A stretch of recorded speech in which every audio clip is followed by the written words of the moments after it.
nada, una vez más, gracias por acompañarnos aquí en la Fundación, en la sede madrileña de la Fundación Anselmo Lorenzo. Como sabéis, hoy estamos aquí para hablar sobre las ideas anarquistas y seculares en el mundo árabe, algo bastante desconocido desde nuestra visión eurocéntrica, ya hablaremos de ello, cómo es muy necesario desmontar un poco o subvertir esa visión eurocéntrica que tenemos de tantas cosas, pero en este caso del anarquismo. Y para ello tenemos aquí a George Saad, que es profesor de la Universidad de Líbano. No solo profesor, él ha sido militante y ha sido fundador de algunas iniciativas libertarias en Líbano, bastante recientes. Ahora está felizmente jubilado, pero sigue traduciendo textos y algunos de sus textos sobre el anarquismo y sobre Daniel Guérin pues han tenido bastante difusión en el mundo árabe y han sentado pues las bases de muchas cosas muy interesantes. Y junto a George Saad tenemos aquí a Laura Galián. Ella es profesora de la Universidad Autónoma, pertenece a varios grupos de investigación y en particular es investigadora del mundo libertario en el mundo árabe, ¿vale? Del movimiento libertario en el mundo árabe.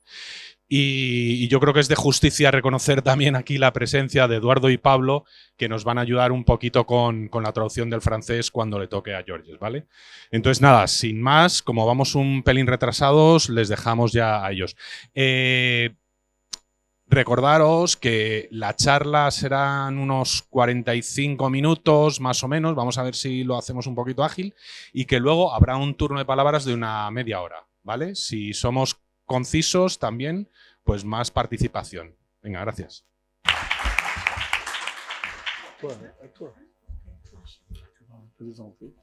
Me otorgo empezar, si no le importa aquí al compañero George.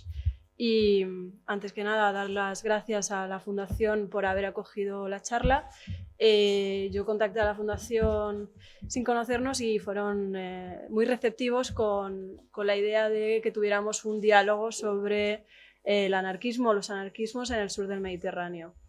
Y de hecho, a partir de la conversación que tuve con Miguel, con el intercambio que tuvimos, me pareció muy interesante porque, espero no tergiversar sus palabras, no se conoce apenas nada del anarquismo, de los anarquismos en el sur del Mediterráneo, en el mundo árabe concretamente. Y yo quería empezar precisamente mi intervención, que quiero que sea muy corta porque la palabra realmente la tiene George, es por qué no conocemos nada o prácticamente nada de los anarquismos en el sur del Mediterráneo y en el mundo árabe. Entonces, bueno, hay muchas respuestas posibles a esto, hay respuestas que son más históricas, otras que son más historiográficas, pero me voy a centrar sobre todo en aquellas que son más historiográficas, ¿no? Y que tienen que ver con las relaciones de poder que existen entre el norte global y el sur global. La historia del anarquismo se ha realizado históricamente a través de los análisis de experiencias y textos anarquistas. Ahora bien, ¿quién selecciona estos textos? En gran medida, históricamente, ha dependido de hombres, sobre todo, blancos, cis-heteros, europeos, etc. Y ha sido la manera en la que se ha formulado el canon del anarquismo y la tradición anarquista. Ahora bien, ¿cómo se ha formulado este conocimiento? Es una de las preguntas que se hacen también muchos anarquistas del sur del Mediterráneo, concretamente el investigador turco y activista Evren Türkeli se hace esta pregunta dentro de su propio trabajo, de su propia reflexión, y analiza las implicaciones ideológicas y las perspectivas desde las que se escriben las grandes historias del anarquismo e intenta también descubrir e ir más allá y sacar a la luz otras historias más marginales, quizá, que han formado parte o aquellas que se han invisibilizado totalmente o se han excluido de las grandes recopilaciones del anarquismo, ¿no? Como puedan ser, aunque ya en menor medida, las experiencias queer ya están entrando, ¿no? Experiencias anarcoecologistas, feministas, etcétera, pero quizá las experiencias del sur global, las experiencias de colonización, de contextos postcoloniales, etcétera, han sido obviadas en gran medida de estas recopilaciones. Entonces vemos que en el estudio de la historia del anarquismo hay una jerarquización de los conocimientos que en general va desde el norte global, desde ese occidente, hacia el resto del mundo. Es decir, si en contadas ocasiones Estos anarquismos han sido mencionados en estas grandes historias con H del anarquismo, no se han mencionado como elementos fundacionales de la ideología o de la idea, sino como expresiones, meras expresiones diferentes de esa matriz europea.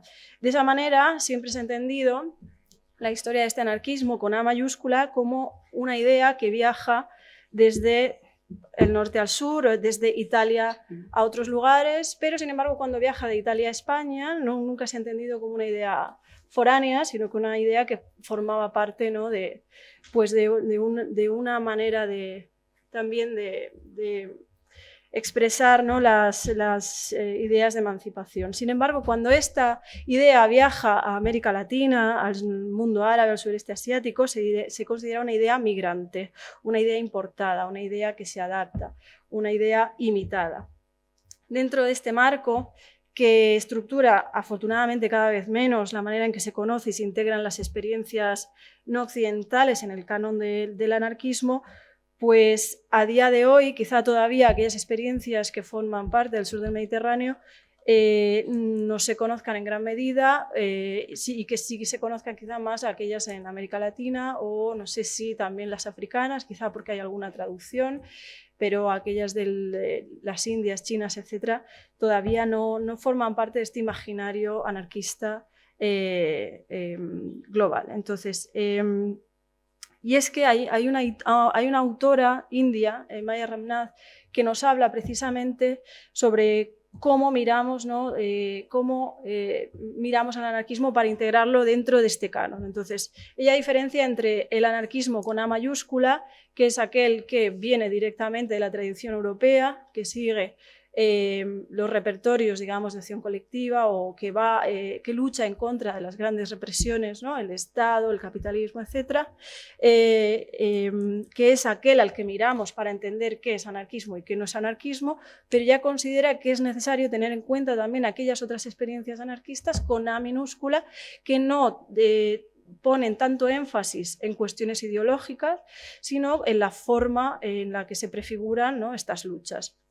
Luchas que en contextos postcoloniales son luchas anticoloniales, de resistencia, que son también sin líderes, descentralizadas, horizontales, antiautoritarias y que ella considera que también tienen en cuenta ciertas cuestiones de la tradición anarquista, pero que en sí no forman parte de esta tradición y que hay que mirar desde esa manera a los anarquismos para ampliar nuestra mirada de lo que es el anarquismo y de qué podría formar parte o no de esa tradición.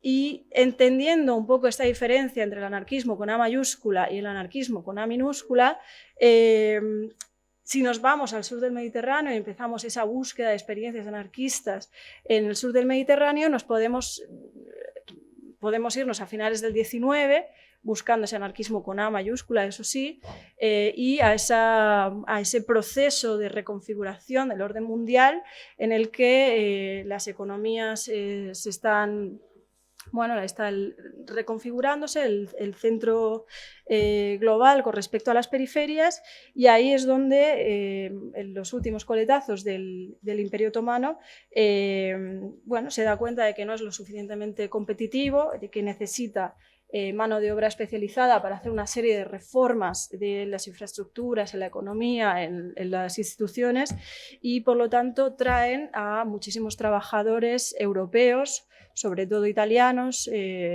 a las costas del sur para formar parte de esta nueva empresa, ¿no? Es ahí, en este momento, en el que el anarquismo de alguna manera está, digamos, estos trabajadores especializados que ya formaban parte de sindicatos, de movimiento obrero, que ya estaban dentro de una cultura libertaria en sus lugares de origen, pues son los que de alguna manera empiezan a organizar digamos, los repertorios de acción colectiva en movimientos obreros y sindicatos en los contextos del sur, sobre todo pienso en Egipto y en Túnez, pero también en el Líbano, y y empiezan a organizar quizá las primeras asociaciones de ayuda mutua, que luego pasan a ser ligas de resistencia, que luego pasan a ser sindicatos, pero también hay un auge de una cultura libertaria a través de la prensa, a través de instituciones educativas, y es un momento, ¿no?, de auge del anarquismo en la costa sur del Mediterráneo, sobre todo en el primer cuarto del siglo XX. Pero no solo fue a través de la migración de estos trabajadores europeos, sino que el propio contexto surmediterráneo era un contexto era un espacio que daba lugar a que también exiliados políticos perseguidos, en este caso pienso en Italia, pudieran también refugiarse. Concretamente tenemos el caso de Enrico Malatesta, que se fue a Egipto durante un periodo de tiempo, allí también fue perseguido por las autoridades locales, pero que participó activamente en las luchas anticoloniales en 1882 en la Revolución Nacionalista de Urabi, y que él, junto con otros exiliados también políticos, bueno, pues formaron parte también de esta cultura libertaria que estaba empezando a fraguar en las costas del sur. Ahora bien, hay esta pregunta de ¿es el anarquismo, bueno, en qué medida es una cuestión histórica por la cual no conocemos nada del anarquismo después de este primer cuarto del siglo XX, o es una cuestión historiográfica? Bueno, hay ambas, ¿no? Si nos centramos en la parte histórica, es verdad que 1917, con la Revolución Rusa y el auge de los partidos comunistas, hace que muchas de las trayectorias de estos anarquistas comiencen a canalizar, digamos, su actividad a través de estos partidos comunistas. Es cierto que existe esto. Por otro lado, es un momento de lucha anticolonial en la región, donde hay un auge del nacionalismo que va a canalizar estas demandas de emancipación y de liberación, y este nacionalismo lo va a liderar sobre todo los movimientos nacionalistas burgueses y las élites locales, ¿no? El anarquismo, quizá en este caso, en estos contextos, el anarquismo europeo junto con sus coetáneos locales, quizá no supieron del todo ver que el nacionalismo, aparte de que no ha formado una parte esencial del ideario anarquista, aunque sí que lo ha hecho, era fundamental en este contexto para canalizar, ¿no?, la lucha anticolonial. Con todo eso, es un momento de, pues, quizá el movimiento, no voy a decir desaparición, porque podemos todavía analizar las trayectorias de muchos activistas durante esos años, pero es ahí donde, bueno, dejamos de saber sobre esta cultura libertaria, sobre el movimiento anarquista en el sur del Mediterráneo. Pero hay otra cuestión más de la que a veces se nos olvida hablar, y es que los anarquistas europeos que iban al sur del Mediterráneo en la época llevaban una serie de ideas ilustradas, modernas, que en muchas ocasiones les impedía poder entablar un diálogo de igual a igual con sus coetáneos locales. Esto quiere decir que si leemos la prensa anarquista italiana, en este caso, que publicaban en Egipto o en Túnez, podemos ver gran cantidad de prejuicios sobre ese otro oriental que es incapaz de entender las ideas libertarias, que por cuestiones de clima son más vagos, que no son capaces de entender el movimiento obrero, y todo esto lo dicen exactamente así, ¿no? Entonces, bueno, hay una cuestión ideológica, hay una cuestión de un cierto colonialismo epistémico que también forma parte de ese legado ilustrado del anarquismo que está también formando parte en ese periodo, ¿no? Aparte de que los trabajadores europeos en la época tenían un régimen jurídico distinto, en los espacios laborales generalmente tenían mejores condiciones laborales, etc. Entonces esto también impedía de alguna manera que se pudiera encauzar una lucha común, emancipatoria, dentro del marco libertario. Pero bueno, pasa 1920, periodo de entreguerras, desaparece el anarquismo, y a partir de ahora es cuando hay que mirar el anarquismo de una manera menos con A mayúscula y más con A minúscula, ¿no? Entonces sí que podemos ver experiencias anarquistas en los movimientos contraculturales antifascistas del periodo de entreguerras, que afectó fundamentalmente Egipto, por ejemplo, y podemos seguir analizando estas experiencias más allá. Pero voy a dejar toda esta historia simplemente para ir introduciendo ya el caso de la generación de George Sand, que viene de una generación donde se politiza los años 70 y 80, ¿no? Y son justo los años posteriores a esa gran derrota de 1967, la Guerra de los 6 días. Los ejércitos árabes pierden en esa guerra con el ejército israelí, ¿no? Esa potencia colonial en la región que se consolida, y eso da lugar a una ruptura en muchos sentidos de los intelectuales, también de los activistas y de la propia izquierda, ¿no? Entonces es, digamos, el momento de fraude total de las esperanzas puestas en el socialismo árabe, por ejemplo, y lo que hace que muchos jóvenes empiecen a militar en partidos marxistas-leninistas, y de este marxismo-leninismo poco a poco necesitan encontrar vías libertarias a esa izquierda, y es cuando ya a partir de los 70-80 encuentran quizá la vía libertaria al comunismo, y hay una generación que también podemos ver en Egipto y en otros lugares que coincide con la generación de George, que pasan desde las organizaciones marxistas al anarquismo libertario aproximadamente los 90. Es algo que más o menos es transversal a muchos contextos del sur del Mediterráneo. Y es el caso de nuestro compañero George, que en los años 70 y 80 formó parte del Partido Comunista Libanés.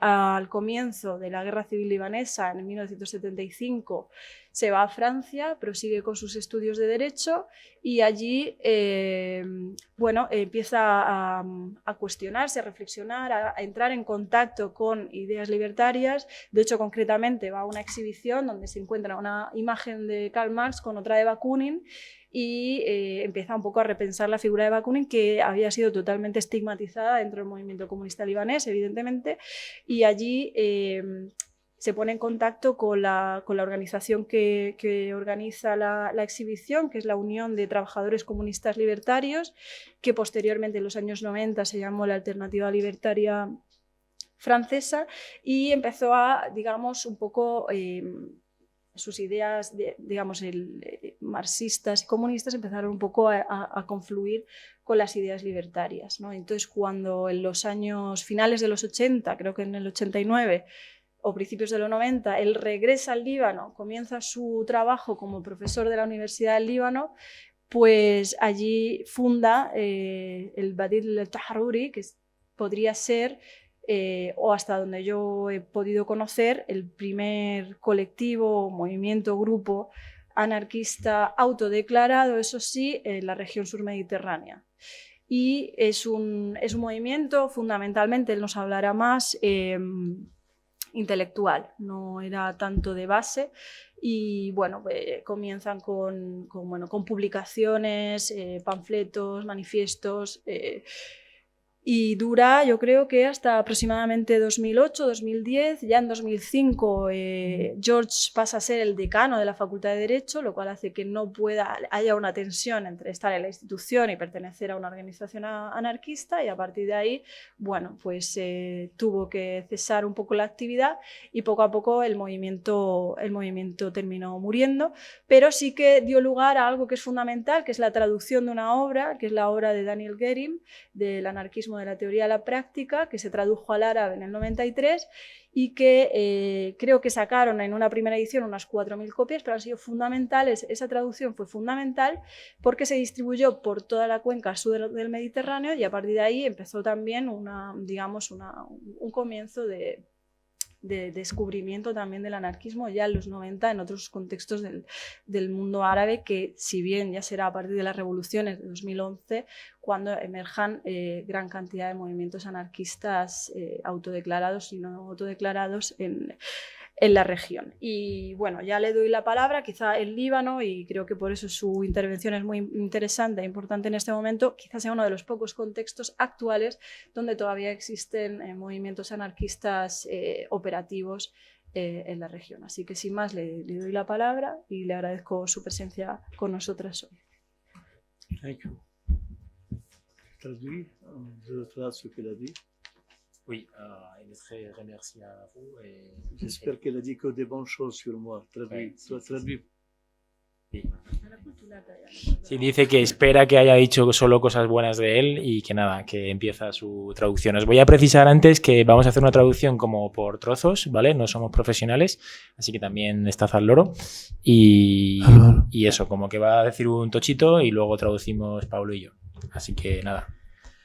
Ok, merci beaucoup. Moi, je veux parler en français, je ne connais pas l'espagnol et mon traducteur va essayer de traduire donc par texte en résumé. Moi, je ne parle pas que de l'anarchisme, j'ai fait une sorte de plan comme à l'université avec le titre « Les idées anarchistes et laïques dans le monde arabe et islamique ».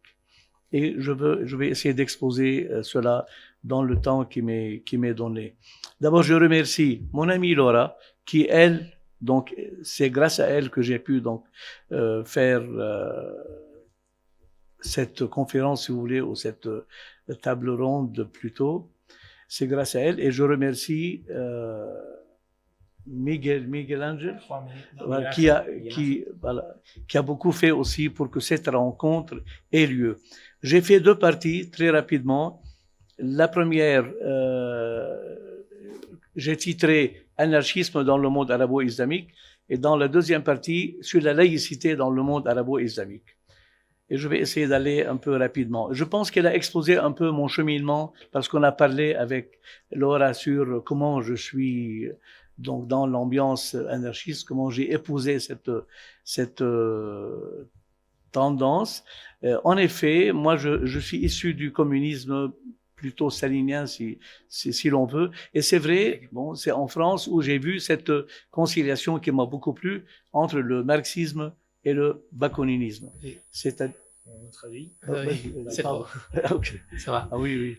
Creo que ha empezado bueno, saludando y diciendo que no habla español, así que va a hablar en francés. Ha vuelto ¿De Líbano?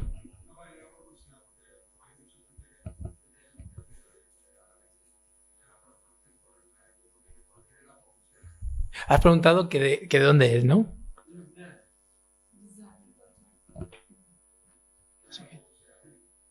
Vale. Ha vuelto a decir el título, ¿verdad? Las ideas anarquistas y seculares en el mundo árabe e islámico, y que va a hacer una especie de resumen de su ponencia. Agradece a Laura y a Miguel Ángel haber podido montar esta mesa redonda, y que su intervención tendrá dos partes. La parte A se llama Anarquismo en el mundo árabe islámico, y la parte B, ¿cómo se llama la parte B? La deuxième partie, ¿cómo se llama? La laïcité dans le monde arabe et islamique. Y laicidad o secularidad en el mundo árabe e islámico.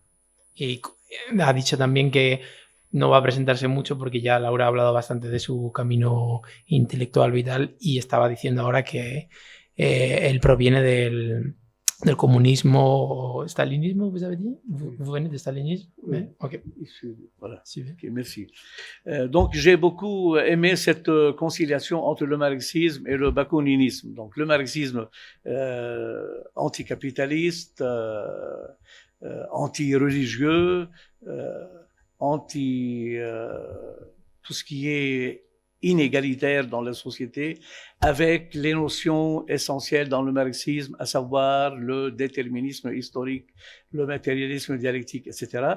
Puis en face, Bakounine qui parle beaucoup de la liberté individuelle, de la rotation des tâches, du refus du comité central qui va tout prendre en main. À mon avis, jusqu'à maintenant, moi, je crois beaucoup à cette belle conciliation entre le bakouninisme et le marxisme. Puis après, j'ai été un peu dans les rangs de ce qu'on appelle l'UTCL en France, l'Union des travailleurs communistes libertaires, une petite organisation qui était un peu autour de Daniel Guérin, qui est un grand anarchiste français, un grand penseur, dont j'ai traduit d'ailleurs le livre qui s'appelle L'anarchisme en langue arabe et qui est distribué actuellement donc, dans le monde arabe. Il avait des noms comme Laurent Sadoc qui était très actif dans ce mouvement. Et puis après, au Liban, on a essayé de fonder Alternative Libertaire à la libanaise, on peut dire. On a réussi plus ou moins, surtout au niveau propagandiste, au niveau... les idées ne sont pas connues au Liban, donc on peut dire qu'on a avancé, mais ce n'est pas une organisation. Puis après, ça s'est estompé, surtout avec les multiples événements qui sont passés dans ce pays après 90. Laura, je l'ai connue au Liban parce qu'il est venu, parce qu'elle a appris que ce livre a été traduit au Liban, n'est-ce pas? Donc, juste pour dire que comment on a pu atterrir ici. Après l'UTCL, il y a eu une fusion entre l'UTCL et des groupes anarchistes. Et ils sont devenus actuellement l'UCL, Union communiste libertaire. Pour dire très rapidement où sont devenus ces groupements. Et il y avait de la Fédération anarchiste aussi des groupes qui ont rejoint l'UTCL, mais qui actuellement s'appelle UCL. L'UCL aussi, il y a eu des scissions, comme vous savez, chez les anarchistes, on dit, c'est une blague, que dès qu'il y a 3 anarchistes, il y a un parti politique. Donc, il y a eu aussi une scission par rapport au sein de l'UCL, et il y a eu ce qu'on appelle le plateformisme, autour de Jean-Luc Dupriez, notamment, qui est un ami, et qui actuellement a un site donc qui s'appelle la plateforme communiste libertaire, avec des idées donc un peu excusez-moi, j'oublie complètement que... C'est trop. Ok. C'est trop. Oui, je m'arrête un peu. Sí, pour... está entendido. Vale, sí. Empieza diciendo eso, como decía Pablo antes, que él empezó en el comunismo. Las ideas como que más le fascinaron fueron las cercanas al marxismo-bakunismo, sobre todo cerca del anticapitalismo y lo antirreligioso, también del determinismo histórico. Eso fue con lo que él empezó. Y ideas como la negación del Comité Central y la concepción de la libertad de Bakunin fue como lo que más le fascinó. ¿Le das? Sí, bueno, ha dicho también la teoría del materialismo histórico de Marx, pero bueno, que le ha gustado esa conciliación, una bonita belle conciliación, ha dicho, entre el marxismo y el bakuninismo. Bueno, luego ha hablado de la UTCL, que es la Unión de Trabajadores Libertarios. Unión de Trabajadores Comunistes libertaires. Unión de Trabajadores Comunistas y Libertarios, que es una organización de Francia, en France, vinculada a Daniel Guérin. Daniel Guérin. Daniel Guérin. Que ha traducido su libro El anarquismo. Y ha traducido un libro que es un libro suyo. Sí. Luego, como conoció también a Laura, ¿no? Eso es. En Líbano, porque fuiste a Sí. visitarle también a propósito de un libro. ¿Eso puedes explicar? ¿Puedes explicar tú eso mejor? Bueno, yo le conocí precisamente por ser el traductor del libro de Daniel, yo lo digo Guérin, pero de Daniel Guérin, y yo quería hablar con él sobre traducción más que otra cosa. O sea que la importancia de la traducción también, podemos hablar luego, es fundamental dentro del anarquismo, de los anarquismos del sur del Mediterráneo. Ok, je continue. Y luego la UTCL se ha fusionado con la UCL. UCL, c'est une organisation du Liban ou de France? Non, c'est en France. C'est en France. Union communiste libertaire. Et, Qui a englobé l'UTCL plus des groupes anarchistes qui étaient à la Fédération anarchiste. donc on parle de plateformisme, vous avez dit. Non, alors après l'UCL, il y a eu des gens qui sont partis et ils ont fondé ce qu'on appelle le plateformisme comme l'histoire du plateformisme. Donc, Oui. Et vous appartenez au plateformisme? je suis proche de la plateforme communiste libertaire, oui. Que c'est en France. Jean-Luc Dupriez. Que sea en France. En France. Ok. Entonces, él está vinculado a una especie de organización que surgió después de fusiones entre la UTCL en Francia y la UCL. Es un movimiento que llaman plataformismo, que está vinculado a Jean-Luc Dupriez. Y ahí estaba, ¿no? ¿Así? Ok, je continue. Il n'y a pas au Liban et même dans le monde arabe, à mon avis, de courant proprement dit anarchiste. Ça n'existe pas parce que il n'y a pas l'histoire comme en Espagne, comme même en Europe. Je vais dire après que l'anarchisme existe, mais sous d'autres formes. Mais l'anarchisme tel que connu en Espagne, en France, il n'existe pas dans le monde arabe et islamique. Par contre, il y a des recoupements avec des formations politiques. Par exemple, il y a ce qu'on appelle le mouvement des Karmat, Al-Qaramita. Les Karmat, c'était un mouvement anarchiste. Je vais y revenir après. Les Karmat, ils ont fondé une société égalitaire, une collectivisation des biens complètement, même au niveau des femmes aussi, ils avaient des idées très révolutionnaires. Bon, c'était durant une période dans l'histoire. Et je crois que Laura a fait sa thèse sur cette question et elle connaît plus de choses que moi sur les groupes anarchistes dans le monde arabe. Okay. Si quieres seguir luego de los Karmat, está guay, vale. Sí, él ha dicho que en el mundo árabe no existe como tal, no hay corrientes propiamente dicha anarquistas, sin embargo que existe el anarquismo a través de otras formas. Ha mencionado los Karmat, que se escribe con Q, como suena, Karmates, que sí que han tenido experiencias de sociedades igualitarias, con procesos de colectivización y en que las mujeres han tenido un papel importante. No sé si tú quieres añadir algo de los Karmat. Vale.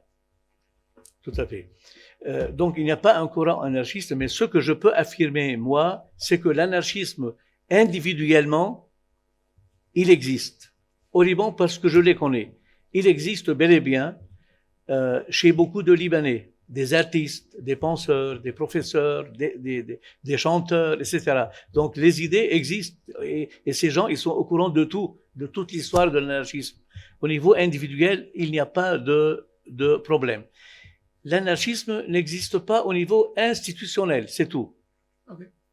Et d'ailleurs, il faut avouer que cette période-là, depuis une vingtaine d'années, même un peu plus, c'est toute la gauche qui est en régression. Même les communistes n'existent plus. Après l'Union soviétique et la chute du mur de Berlin. Donc, à la rigueur, c'est normal qu'il n'y a pas cette réussite au niveau de l'anarchisme, parce que c'est au niveau de la gauche où il y a eu une grande régression. Ok. Et comme ça, c'est parfait. Comme ça, cette ok. dimension. Vous préférez des petits textes. Okay. C'est parfait. Ha dicho que realmente no hay historia anarquista en Líbano, pero sí que lo que se puede afirmar es que existe, no en un nivel institucional el anarquismo, pero sí en niveles individuales. Entonces has dicho algo curioso, has citado muchos tipos de personas, ¿no?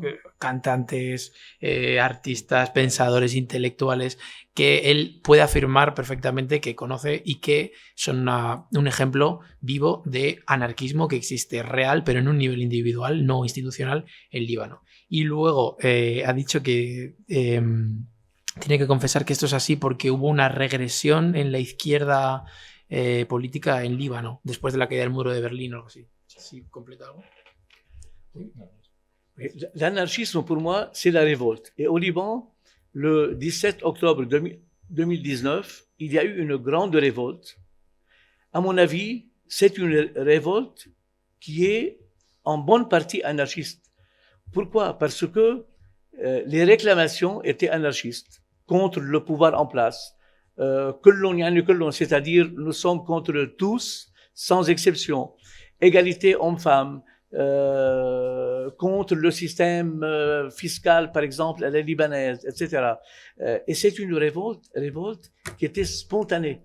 1 million de Libanais sont descendus dans les rues sur une période assez longue, avec de la violence, avec beaucoup de violence. À mon avis, il y a beaucoup de spontanéisme à la Bakounine dans cette révolte. C'est tout ce que je veux dire. Donc, les idées existent, les pratiques existent. Il y a seulement un manque au niveau de l'institutionnalisation. Et il y avait même des groupes qui avaient des pancartes sur le sigle de l'anarchisme, etc. C'était 2019. 2019, oui. Sí. Vale. Puis après, ça a été tué, cette révolte, par la répression de la police et de l'armée. Et il y a eu des gens qui ont eu l'œil crevé complètement et les gens, finalement, ne pouvaient plus aller dans les rues. Et en plus, juste après, comme quoi le capitalisme est très intelligent, il y a eu la dévaluation horrible de la livre libanaise et les gens n'avaient plus de quoi payer pour aller faire une manifestation parce que les salaires ont perdu 95%. C'est-à-dire, c'est vraiment un contexte économique du jamais vu au Liban. À mon avis, ça a été fait un peu exprès pour que les gens restent chez eux, entre autres. Vale, coges tú lo último, ¿vale? Vale. Sí, un ejemplo de esas expresiones de anarquismo, porque para él el anarquismo en Oriente Medio es la revolución en su expresión, en la revuelta. Un ejemplo es el movimiento que hubo el 17 de octubre de 2019, donde de forma espontánea salieron a la calle muchísimas personas, 1 millón en concreto, bajo el lema de todos los que están en el poder hay que echarlos. Por lo que dice que las ideas están ahí y se visibilizan a través de esas expresiones populares en forma de revuelta. Ha dicho que... Sí, completo. Y luego nada, que ha dicho el capital... Bueno, ha dicho una expresión bonita, decía, fue una espontaneidad a la Bakunin, al estilo de Bakunin, pero que luego hubo una represión policial y del ejército brutal para que nadie estuviera en las calles, y ha dicho que el capitalismo es muy inteligente, entonces que hubo una devaluación del 95%, 95%, devaluación de la moneda. Devaluation depuis 19, juste après. Justo después de eso, y eso hizo bajar los salarios, y era una forma de que la gente pues no quisiera manifestarse o no saliera a las calles por parte del capitalismo, ha dicho. Oui. Sí que 2019 sí que, como bien dice George, es una revolución con una forma anarquista en sí misma, como las revoluciones árabes 2011, pero sí que en el Líbano 2019 dio lugar a un movimiento anarquista autodeclarado que se llama CAFE, que es como lucha. No sabemos hasta qué punto fue numeroso o no, pero tuvo su influencia dentro de estos meses de revolucionarios de 2019, que ha continuado sus actividades y que es verdad que por las diferentes razones que ha explicado él, por la devaluación de la moneda, la inflación terrible del Líbano y la explosión del puerto, ahora mismo es un contexto que no... Que es difícil, ¿no?, poder participar políticamente, pero siguen todavía activos, y todavía si vamos al Líbano, si vais al Líbano podéis ver muchas as y muchas la, que significa, ¿no?, en las paredes de Beirut, por ejemplo. O sea que sí que hay algo de ello ahí. Oui. Donc j'ai fini la partie sur l'anarchisme. S'il y a des questions après, vous pouvez les poser. La deuxième partie, qui m'intéresse beaucoup, c'est sur la laïcité et l'athéisme dans le monde arabo-islamique. Et là, je vais dire pas mal de choses assez rapidement et tu me diras au niveau du temps. Il n'est pas vrai que le monde arabo-islamique n'a pas connu la laïcité. Donc, à mon avis, le monde arabo-islamique non seulement peut être laïque, mais il a été laïque. Vale. Sí, ha dicho que ya empieza la segunda parte dedicada a la laicidad y el ateísmo en el mundo árabe, y ha dicho que no es verdad que el mundo islámico no conozca experiencias ateas y laicas y eso. De même, il n'est pas vrai que l'islam, y compris le texte religieux coranique, qui est très dur dans l'apparence, il n'est pas vrai que l'islam n'admet pas la séparation entre le religieux et le politique.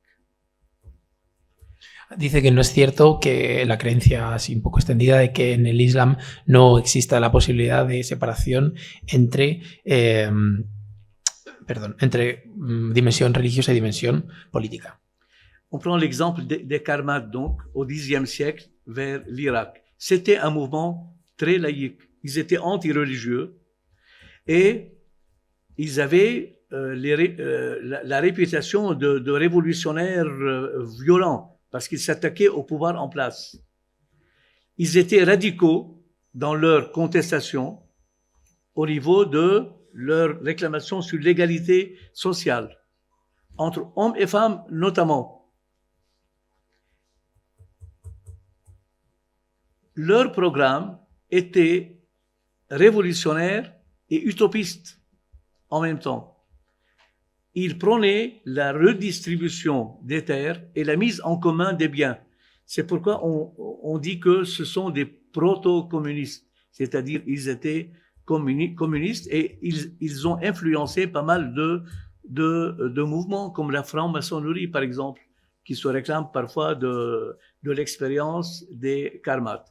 Au niveau de leurs convictions un peu religieuses, bon, il y a des choses un peu farfelues. Ils parlent de la conjonction entre Saturne et Jupiter, liée au cycle mazdéen, etc. Donc, je ne veux pas m'attarder sur ça, mais c'est pour dire qu'ils voulaient fuir l'idée qu'il y a le prophète et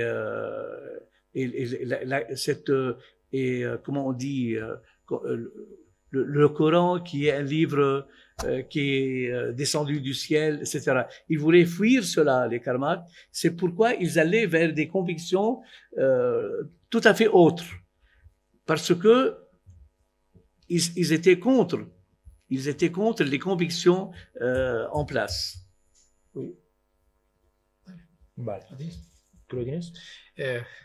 Ok. Un poco. Está hablando de lo que hemos dicho antes, los karmates, y que son un ejemplo de lo que acababa de decir, cómo en el Islam sí que se puede dar esa separación religiosa y política. Sí, dice que es un ejemplo de una experiencia de proposiciones políticas radicales, tanto en cuestiones de igualdad social como igualdad de género. Y además dice como que eso, que ellos mismos defendían que había que huir de la idea del texto coránico como texto sagrado porque realmente tenían otras ideas. À mon avis, pour terminer avec les karmates, c'est vraiment une expérience à revoir, à étudier. Et à mon avis, ils avaient des idées révolutionnaires qui au moins recoupent beaucoup avec les idées anarchistes. Il recoupe beaucoup avec les idées anarchistes. Maintenant, je vais passer... ¿Solo eso? Pardon, allez-y. Y dice simplemente que él cree que son los karmats un ejemplo de ideas revolucionarias y que pues su hacer, su ideología y sus prácticas entroncan con las experiencias o procesos anarquistas. Là, je vais parler sous un petit titre sur les grands penseurs et poètes laïcs et athées. Et là, je vais parler de quelques-uns, je crois que vous les connaissez. Abou al-Ala al-Ma'arri, d'abord. C'est un grand poète, un grand anti-religieux. Il est mort en prison, en principe, même si d'autres disent le contraire. Abou al-Ala al-Ma'arri. Va a hablar de Abul Ala al-Ma'arri, poeta muerto en prisión, aunque otros lo niegan, ¿no? Creo que ha dicho algo así. Y va a hablar de C'était un athée plutôt anti-religieux, égalitaire évidemment. Et à cette époque, il fallait oser être contre le pouvoir en place. D'ailleurs, entre autres, il n'y a pas longtemps, en 2013, les Daeshistes en Syrie, les islamistes de Daesh, ils ont coupé sa tête. Il a une statue dans son village, Ma'arrat al-Na'man. Ils ont coupé leur tête. C'est pour dire qu'ils ne l'aiment pas du tout. Donc, Abou al-Ala al-Ma'arri, c'est un cas, c'est un penseur. Et cela prouve qu'il y a longtemps, il y avait des gens laïcs et il y avait des révolutionnaires. Et en fait, il faut savoir qu'ils finissaient pas tous dans les prisons ou guillotinés. Pas du tout. Donc, il y avait une période comme avec Ibn al-Rawandi. Il a vécu toute sa vie en déclarant son athéisme et il n'a pas été tué. Et c'est pour dire peut-être qu'il y a eu des époques anciennes dans l'islam qui étaient plus évoluées que actuellement dans certains pays, évidemment. Les pays très religieux, quoi. Okay. ¿Lo digo? Sí. Está hablando de Abul al-Marri, que es del 973 al 1057. Entonces está hablando de una época del Islam antigua o muy tardía y dice, es un poeta ateo, antirreligioso, tuvo la osadía de estar contra el poder establecido en ese tiempo y para él demuestra que en épocas muy pasadas, por decirlo así, hay ejemplos de pues, revolucionarios antirreligiosos dentro del propio Islam. Y como anécdota ha dicho que el Daesh, en la aldea de este poeta, hay una estatua y cortaron la cabeza de esa estatua. Prenons par exemple la traduction de la célèbre citation de Abu al-Ala al-Ma'arri, connu de nombreux libres penseurs, surtout, que nous propose Christian Eyschen, qui est le secrétaire général de la Libre Pensée française, dans l'introduction d'un ouvrage qui vient de sortir, avec le titre « La libre pensée dans le monde arabo-islamique ». C'est un ouvrage vraiment à lire où il y a... Moi, j'ai puisé beaucoup de ce livre, que j'ai traduit aussi et qui va sortir bientôt en langue arabe. Entre autres, il y a ce poème de Abu Ala al-Ma'arri. Il dit la chose suivante. Il dit, les habitants de la terre se divisent en deux.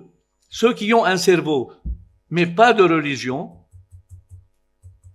et ceux qui ont une religion, mais pas de cerveau. Il faut pouvoir dire cela au Xe siècle. C'est vraiment, c'est très athée, très anti-religieux. Okay. Et puis, c'est lui qui dit le poème très célèbre, je le dis en arabe pour sa beauté, في اللاذقية ضجة بين أحمد والمسيح هذا بناقوس يدق وذا بمئذنة يصيح. À Latakia, c'est en Syrie où il vivait, il dit il y a une agitation entre Ahmad et Jésus, c'est-à-dire entre les musulmans et les chrétiens. Celui-ci sonnait avec une cloche et celui-là criait dans son minaret. Donc, il plaisantait, il se foutait de la chose, pour dire les choses comme ils sont, quoi. Donc, c'est une position anti-religieuse complètement. Un autre, je vais essayer... excuse-moi, tu veux traduire? Oui, on y va.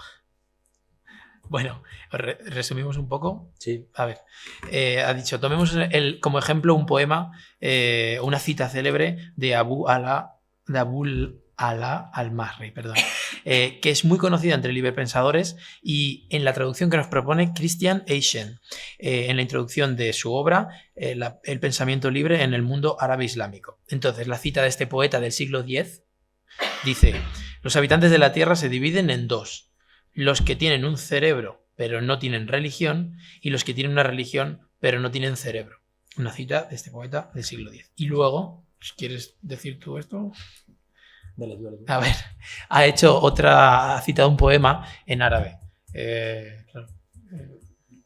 La traducción... ¿Tú sabes traducirlo eso? Ha sido una locura. Okay. Pero Latakia es el lugar. Latakia, c'est une ville en Syrie. Oui. Entonces el poema decía, en Latakia, que es una ciudad de Siria, hubo una agitación entre Ahmed y Jesús, bueno, entre musulmanes, el mundo cristiano y el mundo musulmán. Por un lado estaban los que hacían sonar una campana y por otro lado los que gritaban desde un minarete. Y en Marat al-Numan, después de esos sucesos en Siria en 2013,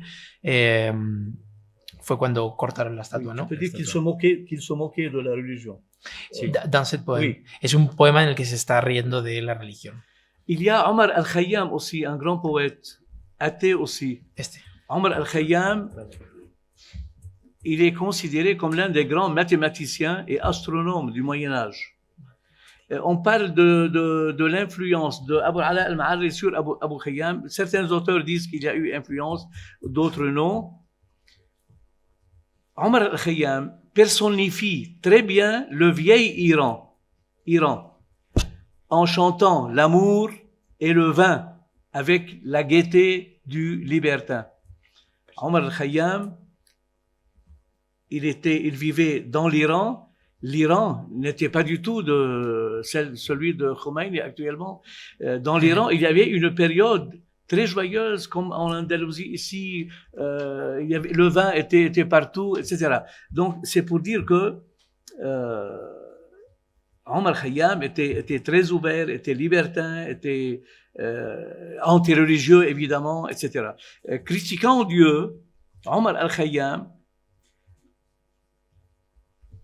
il dit dans un quatrain, on appelle quatrain les poèmes d'Amr al-Khayyam, al-Ruba'iyat, c'est-à-dire c'est des poèmes par quatre. Il dit, que faut-il incriminer lorsque l'édifice laisse à désirer, sinon l'artisan lui-même? C'est-à-dire pour dire, s'il y a des problèmes, c'est que l'artisan, Dieu, ça va pas bien ce qu'il fait. Sinon, il n'y aurait pas eu beaucoup de problèmes. Ok. Digo la cita y yo digo lo otro, ¿eh? Si Venga. quieres. Vale, menciona también el caso de otro personaje, Omar al-Khayyam. Al-Khayyam. Al-Khayyam se escribe con K-H-A-2-Y-I-M. Es conocido, bueno, es persa, o sea, nacido al noreste de Irán en el siglo XII, si no me equivoco. Es reconocido como uno de los grandes matemáticos de la época y es uno de las personas que mejor personifica el viejo Irán. Se ha detenido a explicar como que antes del régimen de Khomeini hay un Irán más cercano a la libertad, que canta al viento y al amor. Y Que le gusta el vino, ha dicho también. Como Andalucía, ha dicho. Como... y luego la cita. Eso es. Y luego, Escribía sonetos. en un cuarteto, creo que es lo que ha dicho, ha citado de Omar al-Khayyam. A ver, ¿qué se le podría incriminar al edificio? Dejar de ser. Sí. Oui, il dit, qui faut-il incriminer? C'est-à-dire, qui est le responsable? Lorsque ça va pas, c'est-à-dire que l'artisan, c'est-à-dire Dieu, ça va pas non plus. C'est lui le responsable. Si l'édifice ne va pas. Oui, si l'édifice Ok. n'est pas bien, c'est que l'artisan, c'est-à-dire que Dieu ne travaille pas bien, ne fait pas bien son travail. Disculpa porque es un poco complejo, pero simplemente esta cita del siglo XII de Omar al-Khayyam dice: si el edificio no funciona bien, no es nuestra culpa, entonces hay que echarle la culpa al artesano, al arquitecto o a Dios mismo. Sí, Voilà. Mais en même temps, Omar al-Khayyam avait peur. Le régime en place était très dur. C'est pour ça qu'il ne montrait ses poèmes que à ses amis. Et il a un poème qui prouve cela. Il dit dans ce poème: des secrets de l'univers décryptés dans mon ouvrage. Pour ne pas courir un risque, j'ai enlevé quelques pages. À ce peuple d'ignorants, je parle pour ne rien dire. De ce qui monte au cerveau, je retire des mots sages. Il le disait pas tout, il cachait des... Ahora está hablando de que Omar al-Khayyam tenía miedo también por el régimen de ese momento. Entonces le enseñaba los poemas muchas veces solo a sus amigos. Otro de ellos dice: los secretos del universo desencriptados en mi obra, para no correr el riesgo, yo he quitado de mi obra, de mis libros, algunas páginas. A este pueblo de ignorantes yo les hablo para no decir nada porque no entienden, ¿no? De ce qui monte au cerveau, je retire des mots sages. De lo que sube al cerebro, yo quito palabras sabias. Ese último no lo entiendo muy bien. Oui, ok, c'est bon. Bon, je passe au troisième, Abou Nawas, okay. Un grand poète aussi. C'est celui qui était tout le temps dans les cavernes, au niveau ouverture, au niveau libertinage, au niveau femmes, etc. Alors, je vais essayer d'abréger pour dire la chose suivante. Il faut savoir rendre à César ce qui est à César.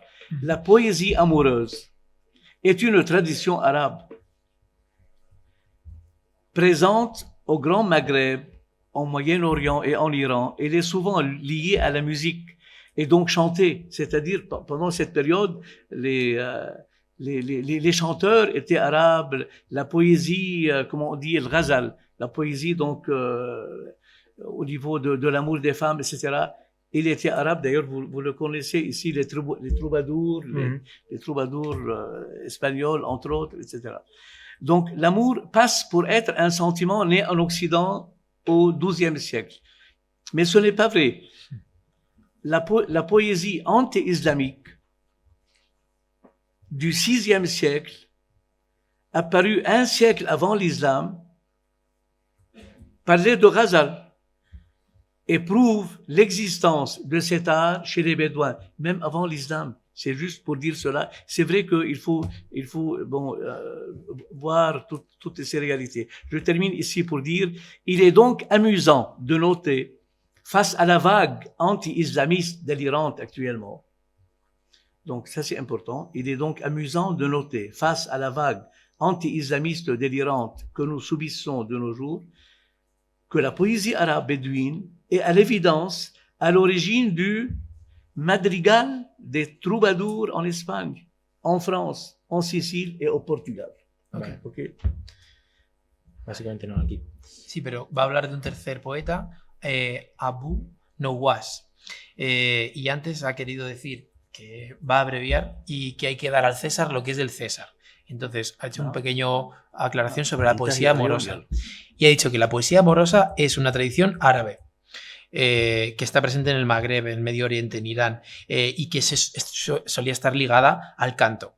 Entonces, el amor pasa por haber sido un sentimiento nacido en Occidente en el siglo XII, en el seno de una sociedad de caballeros en la Edad Media, pero lo que ha pasado es que la poesía antiislamista o antiislámica nos ha hecho creer eso. Entonces, es gracioso anotar o darse cuenta, es curioso darse cuenta que frente a la ola antiislámica delirante que sufrimos hoy en día, la poesía árabe beduina está en el origen del madrigal de los trovadores en España, en Francia, en Sicilia, en Portugal. Ok, Laura me demande d'aller plus vite. Je vais essayer d'aller très vite pour dire la chose suivante. Sur l'image du musulman, on est autorisé à supposer que l'image d'aujourd'hui sur l'islam est fausse. Il y a cette fausse idée selon laquelle tout musulman est nécessairement croyant et refuse la laïcité. Or, ce n'est pas vrai. C'est tout de suite l'image de l'extrémisme islamique qui rejaillit.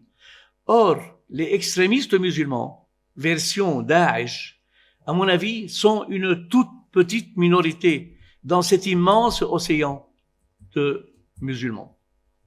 L'athéisme, il y a eu beaucoup d'athées dans le monde arabo-islamique. Je vais parler de Ibn al-Rawandi. Ibn al-Rawandi était un athée complet et personne ne l'a touché. Il déclarait, il se moquait des versets, des hadiths, etc. Nous avons Al-Razi, le grand médecin aussi, qui était athée. Nous avons Ibn al-Muqaffa, celui qui a traduit Kalila wa Dumna. Et pour cette traduction où on le soupçonne d'avoir glissé ses propres idées, il a été condamné à mort et il a été tué de manière horrible. On lui a coupé les membres et rôti ses organes sur le feu alors qu'il était encore en vie pour qu'il regarde sa fin horrible. C'était le temps où les régimes ont commencé à devenir très répressifs. Vas-y, je vais terminer après. Donc, si vous voulez, Ibn al-Muqaffa, le mot. ¿Lo tienes? Más o menos. A ver. Sí, Dice que Laura le pide un poco de rapidez y que va a ir a lo que más le interesa. Esta parte se llama la imagen de lo musulmán. Dice que hay una ola de islamofobia o anti-islamismo, como lo queramos llamar, por ejemplo, porque se habla de Daesh, pero Daesh es algo muy pequeño, ha dicho, una minoría, y que es cierto y se conoce poco que hay muchos ejemplos de pensadores, autores o figuras que encarnan pues, el ser ateo, el ser antirreligioso, el ser libertario. Entonces ha ido diciendo varios nombres, va a decir más. Está Ibn al-Rawandi, Abu Bakr Muhammad Zakaria al-Razi, un gran médecin. Al-Razi, un gran médico, y luego estaba hablando de Ibn al-Muqaffa, que es el traductor de Kalila Edimna y que ha sido condenado a muerte de forma tremenda. Le han cortado los miembros, han hecho a la brasa sus órganos, al fuego. Cuando él estaba vivo, incluso veía el fin de su propia muerte horrible. Ha dicho esto. Ok, il reste Abd al-Razi aussi. Ali Abd al-Razi, c'est un grand théoricien. Il a étudié d'ailleurs à Paris.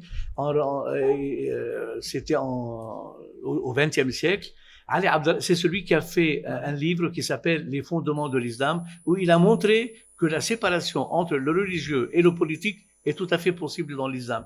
C'est à connaître aussi ce grand philosophe, Ali Abdelrazak. Je vais terminer, je vais aller à la conclusion pour ne pas Bien, está hablando de Ali Abdelrazak, es del siglo XX, es un gran teórico, ha estudiado en París, tiene el libro Los fundamentos del Islam y donde muestra claramente que es posible esa separación religiosa y política. Beaucoup de régimes politiques arabes gouvernent et répriment grâce aux textes religieux et à Dieu. Ils se protègent par Dieu pour pouvoir gouverner, c'est tout, et les gens le savent. Les athées sont de plus en plus nombreux dans le monde arabe. Il est vrai qu'un musulman qui sort de l'islam est condamné à mort, selon le droit musulman. Mais cette loi est appliquée nulle part. Ce n'est pas vrai, donc. Cette loi est appliquée nulle part. Je conclus pour dire la chose suivante. Dans cette intervention, j'ai évoqué des points très rapidement qui ont besoin de livres et de livres. J'espère avoir atteint mon objectif, qui est d'essayer de prouver que les idées anarchistes ont bel et bien existé dans le monde arabo-islamique, à travers des expériences comme celle des Karmates, et qu'elles existent actuellement à titre individuel, surtout, et à titre collectif, même modestement. Okay. Para concluir, puede decir que en esta intervención ha evocado una serie de puntos muy rápidamente que necesitan libros y libros, evidentemente, para desarrollarlas bien. Espera haber alcanzado su objetivo, que es el de intentar probar que las ideas anarquistas han existido en el mundo árabe islámico a través de experiencias como la de los Karmat, que ya hemos mencionado, y que existen actualmente a título individual, sobre todo, y a título colectivo, incluso modestamente. J'ai essayé de montrer aussi que la laïcité a droit de citer dans le monde arabo-islamique et que l'islam, y compris le texte coranique, qui soi-disant est le plus violent et très violent parce que il y a des versets où on dit il faut tuer, etc. Mais il y a eu des études dans ce livre sur la libre pensée dans le monde arabo-islamique qui a été édité par la libre pensée. Vous pouvez voir cela. Il est dit que le Coran, ce n'est pas vrai, il n'est pas plus violent que l'Ancien Testament. Et il y a eu des études techniques sur la question. Bon, s'il y a quelques versets, cela n'explique pas toute l'image, toute la fausse image que nous avons. Donc, y compris le texte organique, l'islam, à mon avis, admet tout à fait l'idée de séparation entre le religieux et la politique. Okay. Je termine par cette note et je termine complètement. Je termine par cette note. Allez-y. Sí. Me gustaría mostrar que la laicidad tiene plena existencia en el mundo árabe islámico y que el Islam, comprendiendo esto incluso, o sea, teniendo en cuenta incluido el texto coránico, admite absolutamente la idea de separación entre religión y política. Ha dicho que el texto coránico, que muchas veces se cita como algo horrible y demás, si se compara, es igual de violento que, por ejemplo, el Antiguo Testamento, ha dicho. Y termina con... De toute façon, je vais essayer de faire un petit article qu'on va publier ici, donc qui sera en ligne, donc après. Y habrá un artículo que va a publicar. Le livre sur la libre pensée dans le monde arabo-islamique, à mon avis, c'est un livre à lire. J'ai puisé moi-même des informations dans ce livre, que j'ai traduit aussi en arabe, et qui va sortir prochainement, notamment les articles de Christian Eischen. Je ne peux que les évoquer parce que vraiment, c'est des articles qui donnent la lumière sur tout ça. Christian Eischen, Michel Gaudichaud, Daniel Dubois, Claude Singer, Laure Julien, etc., c'est eux qui ont exposé Abu Nawas, qui ont vraiment des connaissances très approfondies. Enfin, je n'ai plus qu'à remercier ma camarade Laura, qui a pris l'initiative de contacter les camarades de la Fondation Anselmo Lorenzo, que je ne connaissais pas, ce qui m'a permis de dire ce que j'ai dit et de visiter cette ville superbe qui est Madrid. Je suis surpris, sur la place Ángel où je suis, je suis surpris de voir que la soirée commence parfois à 5 heures du matin. Il y a des gens tout le temps. Et je me demande à quelle heure ils dorment. Ou plutôt, j'ai cette question, et je termine. Est-ce que les Espagnols dorment? Merci beaucoup.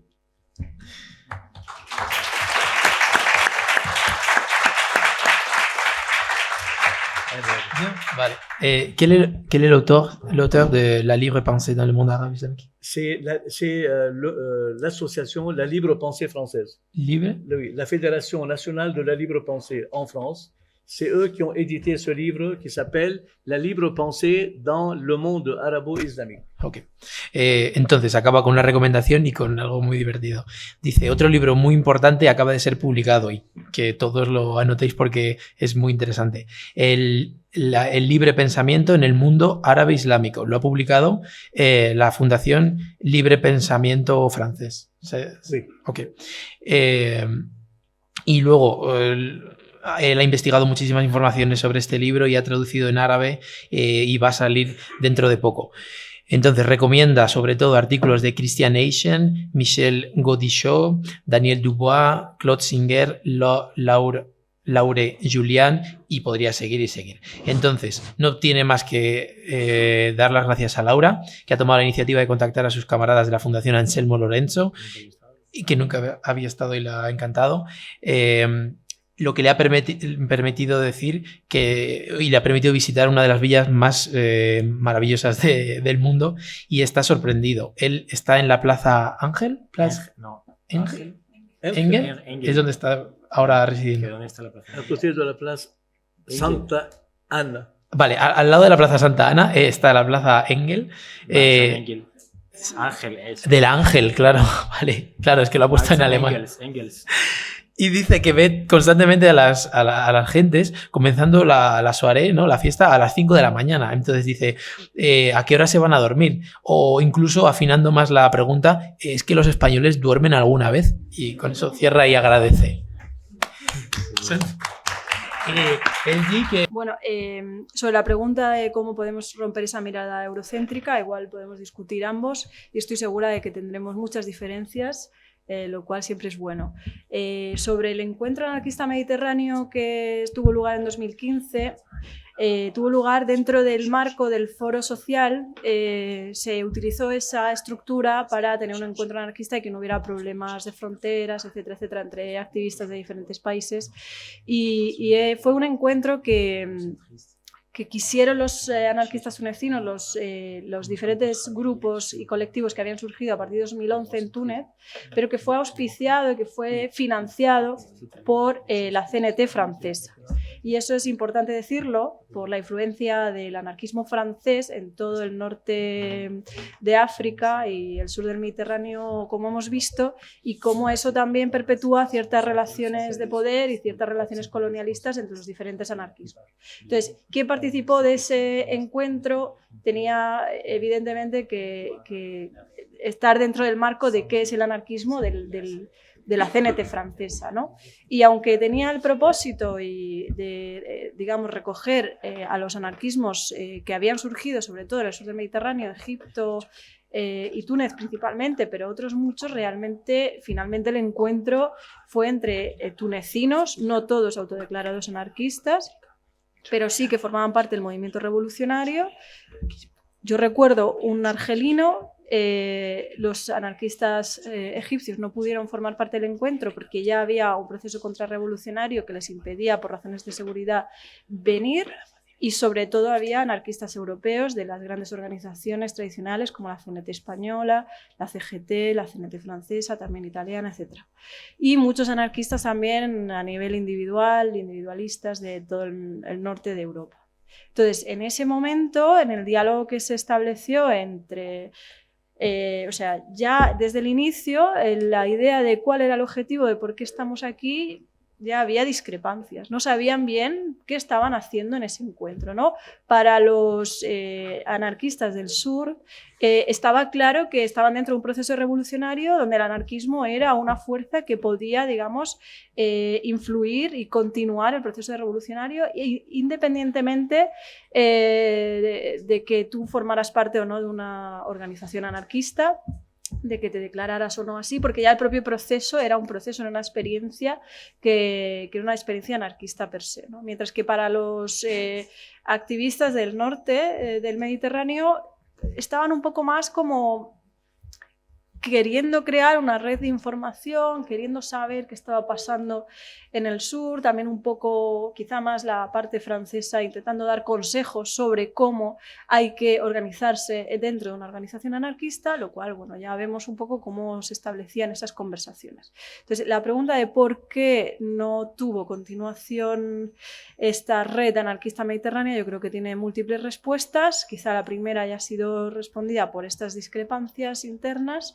pero luego también tiene que ver con los procesos contrarrevolucionarios de todo el sur del Mediterráneo, ya no solo en Egipto, sino también en Túnez, que ya sabéis que ha habido un golpe de Estado en 2021, que tampoco es posible una disidencia política y bueno, también tiene que ver con cuestiones propias internas, ¿no? De los propios anarquismos, ¿no? El anarquismo tunecino, el anarquismo egipcio estaba formado por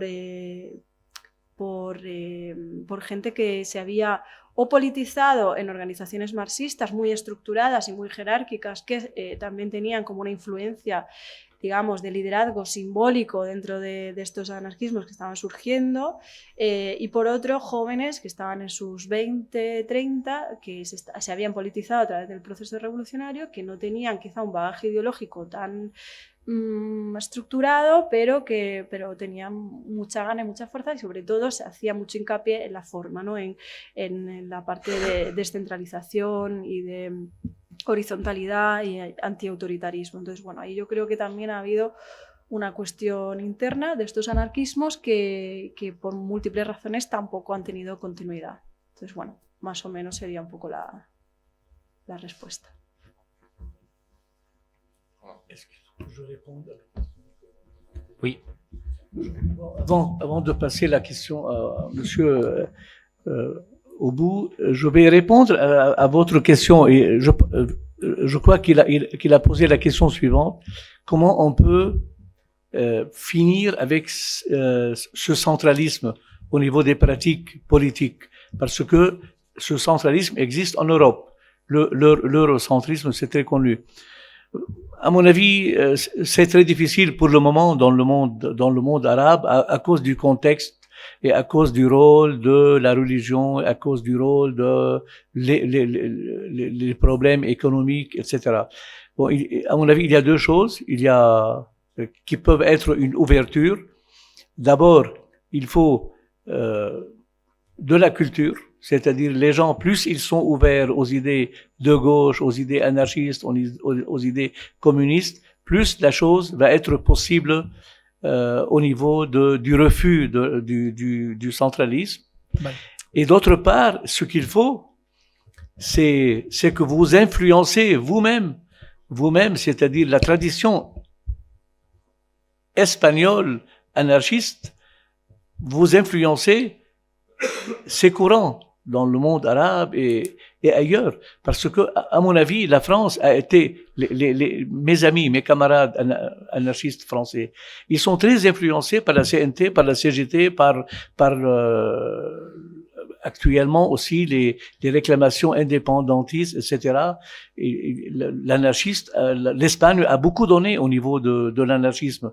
Donc, à mon avis, il y a une responsabilité chez vous aussi pour donc se connecter avec ces groupements là-bas et pour leur donner un coup d'avancée et pour qu'ils finissent avec ce centralisme. Pourquoi? Parce que dans l'anarchisme, il n'y a pas de centralisme en principe. Je pense à la CNT, à la CGT, etc. Il y a la rotation des tâches, il n'y a pas le chef du comité central, il y a pas tout ça. Donc il y a une responsabilité aussi, à mon avis, à vous-même ici en Espagne. Bien, le han planteado, ¿ha sido tú o lo habían dicho? Han planteado la pregunta, ¿cómo se puede acabar con el eurocentrismo o centralismo? Es el término que él está usando. Imagino que se refiere a en los propios países árabes. Sí, en los que hay ese centralismo o eurocentrismo. Entonces, que hay dos ingredientes según su visión. Lo primero que tendrían que hacer las gentes de los países árabes es tener un poco más de apertura mental, dejarse empapar más por la cultura, y que hay un problema pues con la religión, también ha dicho, que obstaculiza esa mente abierta, que sería un paso importante para perder ese eurocentrismo. Y luego ha dicho que es importante también que España les influencie, que el anarquismo y la tradición tan grande con la CNT y la CGT ha citado muchos ejemplos, es muy importante que llegue y les influencie en los países árabes. Ok, très rapidement, le Liban est un pays ouvert, c'est-à-dire les libertés publiques existent. Alors, ces gens-là forment une communauté entre eux. Ces gens-là forment une communauté, mais ils affichent leurs idées partout, dans la chanson, dans l'écriture. Moi-même, j'écris tout le temps sur Bakounine, il n'y a pas de problème. Mais le problème au Liban, c'est que c'est le contexte général qui, depuis une quinzaine d'années, n'est plus favorable à l'avancée des idées de gauche. Au niveau, je reviens à dire, au niveau institutionnel. Mais ces idées existent et les gens sont de plus en plus nombreux. Donc, on attend ce que appelle Marx le saut qualitatif. C'est-à-dire, il va y avoir un moment où cette nouvelle génération qui a des idées anarchistes parfois sans le savoir, ça va exploser un jour ou l'autre, à mon avis. Donc, pour résumer, pour répondre à votre question, ces gens-là forment une communauté entre eux, mais ils s'expriment. Donc, il n'y a pas de problème au Liban pour s'exprimer et on espère que ça va avancer.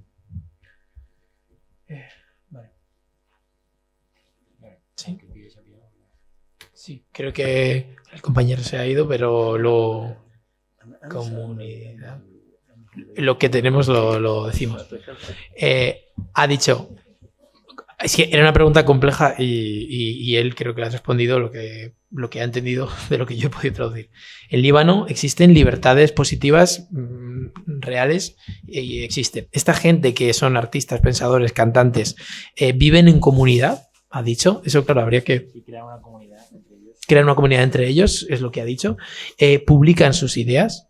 Las van poniendo aquí y allá, las cantan, se conocen. Eso, no hay problema con eso.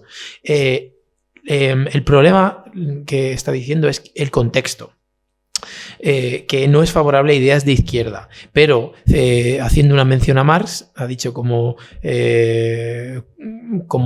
dijo Marx, en algún determinado momento va a haber pues el tablero va a girar y esto va a explotar. Entonces ellos se expresan actualmente, pero no triunfa por ese contexto, por decirlo así, pero él cree que en algún determinado momento esas ideas libertarias o anarquistas van a explotar.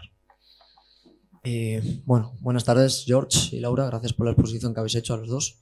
Quería hacer dos preguntas. La primera, ¿qué intentos hay actualmente en el Líbano que se conozcan o que directamente conozcas tú para tratar de superar esa tendencia individualista, de individualidades del anarquismo en el Líbano, para contactar o coordinarse o converger con otros grupos anarquistas en la región? Estoy pensando, por ejemplo, con Fauda en Palestina, con Anarquistas contra el Muro, o con la Federación Anarquista de Irán y de Afganistán.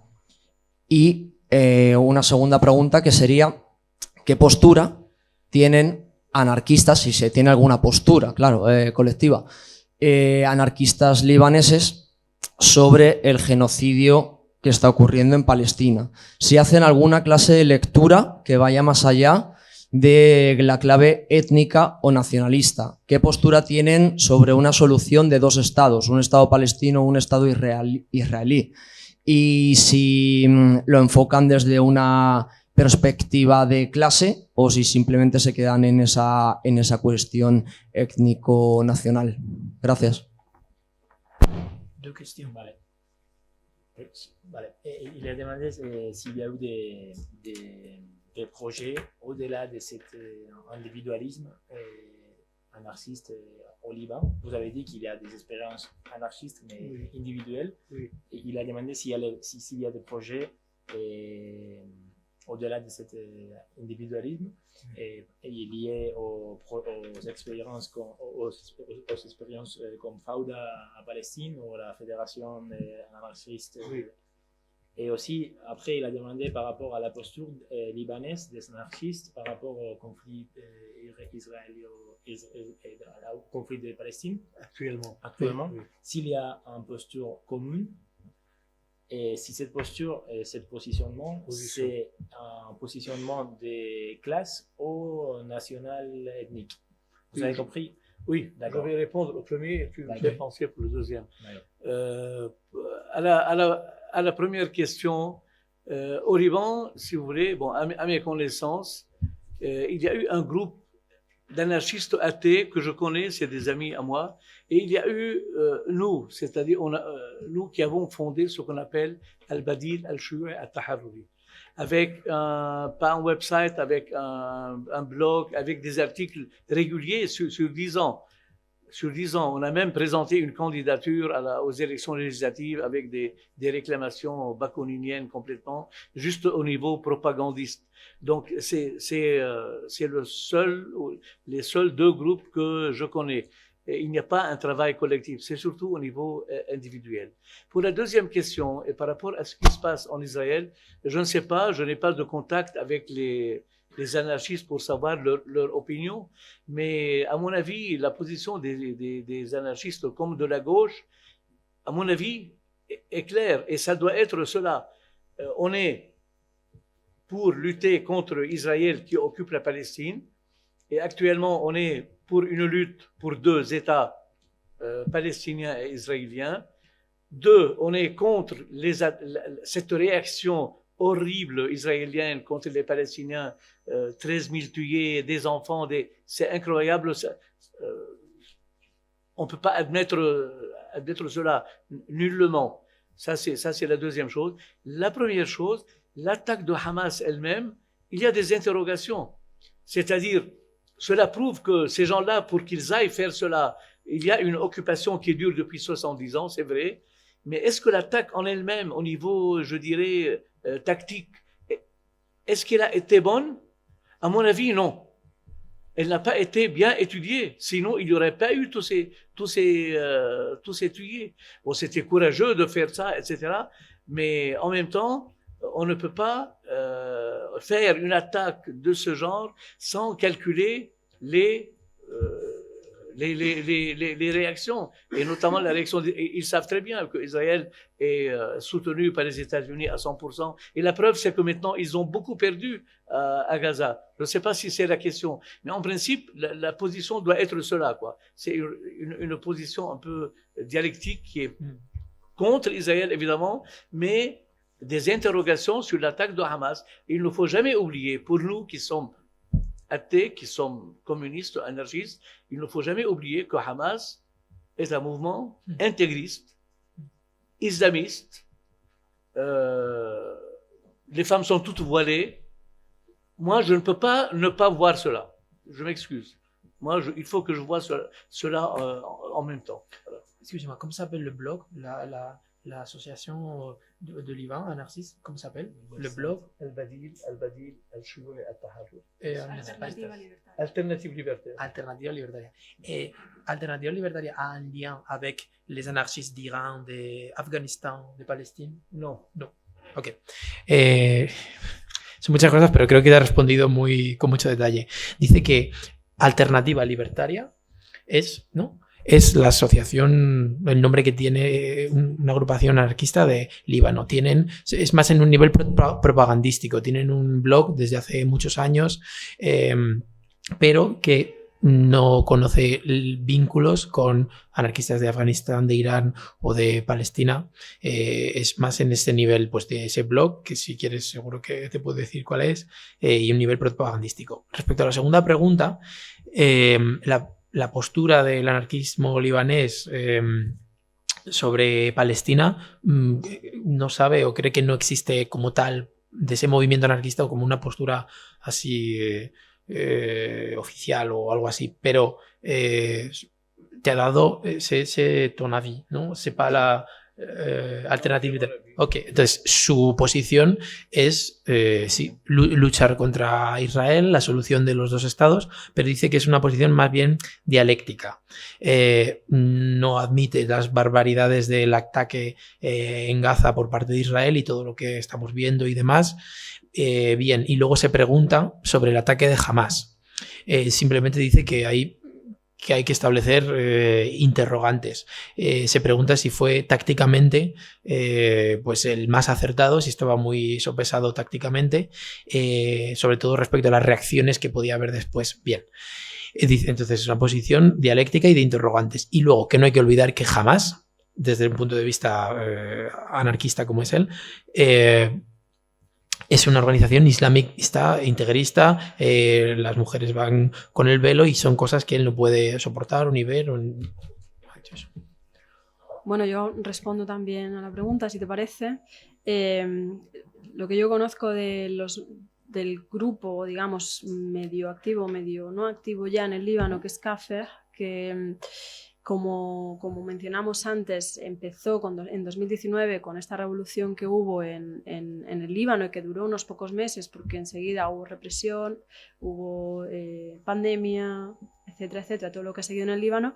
Pues hasta donde yo pude saber de ellos, no tenían en ese momento contactos con el exterior porque estaban totalmente imbuidos por el proceso que estaba teniendo lugar, ¿no?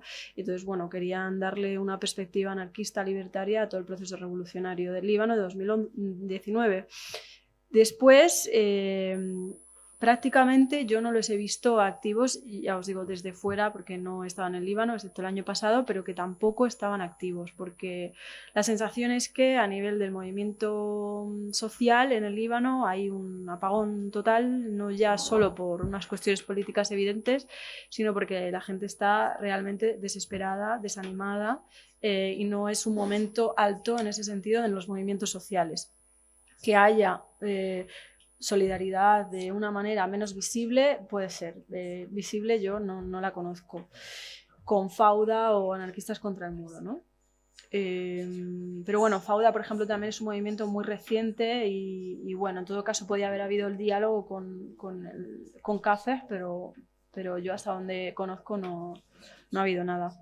Y con respecto a Palestina, los anarquistas, yo creo que tenemos que escuchar a los anarquistas palestinos a ver qué visión nos pueden dar también de esta cuestión, porque creo que es muy importante y quizá deberíamos tener, si podemos, en algún momento algún diálogo con alguno de ellos, ¿no? Quizá hasta online lo podríamos incluso facilitar si fuera posible. Vale, voy a hacer un punto técnico para decir que va a haber una intervención más y en principio tendríamos que terminar. Si hay alguna más que pida ahora turno de palabra y si no... Vale, pues estas tres, ¿no? No, de verdad, ¿eh? Sí, vale. Bueno, pues... Vale, pues vosotras dos y en principio cerraríamos si no hay problema y bueno...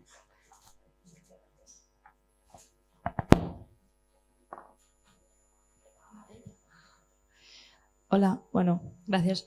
Yo solo quería decir que si podéis pasar los nombres sobre todo los artículos que ha comentado, porque no me ha dado tiempo a apuntarlos, creo a mí ni a nadie. Entonces, no sé si los habéis escrito o algo y podéis como pasar los nombres, pues genial. O sea, solo...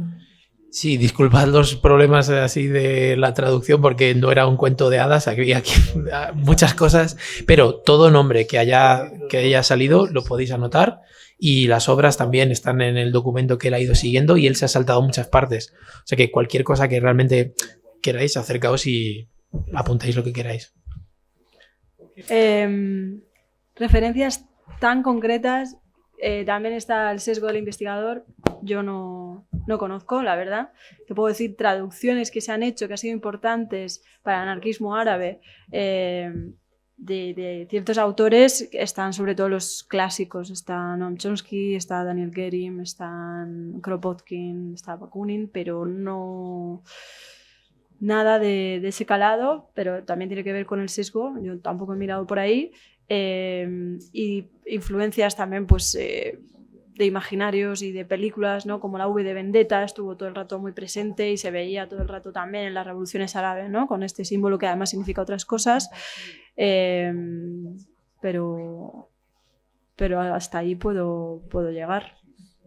Con el tema de traducciones, que volvemos un poco también a lo anterior, son fundamentales, como hemos visto, a la hora de entender o de entender cómo, de alguna manera, el anarquismo, en sus diferentes versiones, también ha tenido un calado en el mundo árabe, ¿no? Y dentro de los colectivos, cómo la traducción también ha formado parte como una acción política dentro de esa propaganda por la palabra de los propios anarquismos, ¿no? O sea que es fundamental dentro de cualquier grupo que haya un grupo de traducción. De hecho, todos los que yo he conocido tenían sus propias traducciones que luego colgaban en PDF, en internet, que eran en formato abierto, y eso era como algo muy propio suyo, ¿no?